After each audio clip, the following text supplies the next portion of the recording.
بسم اللہ الرحمن الرحیم۔ شروع اللہ کا نام لے کر جو بڑا مہربان نہایت رحم کرنے والا ہے۔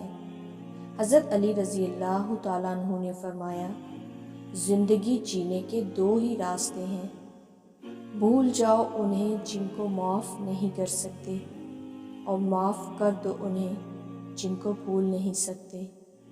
آپ نے فرمایا، بہترین ادب یہ ہے کہ انسان اپنی حد میں رہے اور اپنی مقدار سے تجاوز نہ کرے۔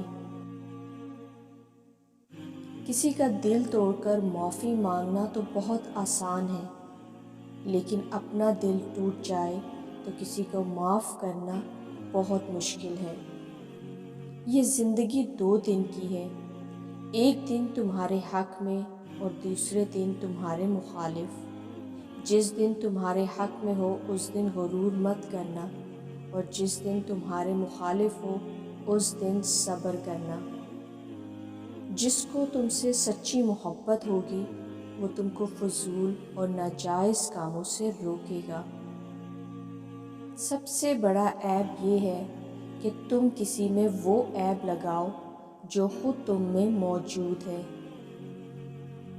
حضرت علی رضی اللہ تعالیٰ عنہ نے فرمایا، غیبت کرنا کمزور آدمی کی آخری کوشش ہوتی ہے۔ جہاں آپ کی عزت نہ ہو وہاں مت جاؤ، چاہے وہاں کھانا آپ کو سونے کی پلیٹ اور چاندی کے چمچ میں ہی کیوں نہ دیا جائے۔